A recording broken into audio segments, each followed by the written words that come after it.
കഥാപ്രസംഗം ഇന്ന് സ്ത്രീകളിൽ സുലഭമാ. പരിശുദ്ധ ദീനിനു വന്ന ഗുരുതര രോഗമാ. ലോകം നശിക്കാനുള്ള ലക്ഷ്യമിലൊന്നിതാ എന്നും റസൂലുള്ളാഹി പ്രഖ്യാപിച്ചതാ. അബൂഹുറൈറയിൽ നിന്ന് റിപ്പോർട്ടുള്ളതാ. തുർമുദിയിലുണ്ടിത് നോക്കിയാൽ കാണുന്നതാ. പൊതുവേദിയിൽ സ്ത്രീകൾ പ്രവേശിക്കുന്നതിൽ സുഹൃത്തുക്കളെ വിപത്താണതും പല രീതിയിൽ. നീ അന്യ പെണ്ണിനെ നോക്കലും അവളെ നോക്കലും പാടില്ല. നിയമം നോക്ക് നീ ഖുർആനിലും. നൂറെന്ന സൂറത്തോതിയാൽ കാണുന്നതാ. കൂടാതെ തന്നെ ഹദീസിലും വിധി വന്നതാ.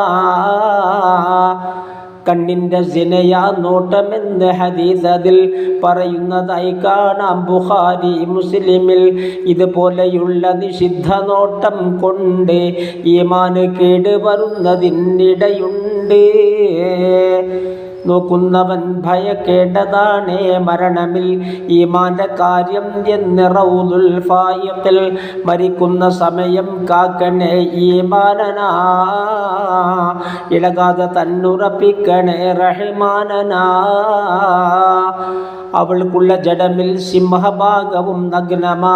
ആ രീതിയിൽ ധരിക്കുന്നതും വൻ കുറ്റമാ. ഇത് നീ സവാജിർ നോക്കിയാൽ കാണുന്നതാ. 147 1 വന്നതാ.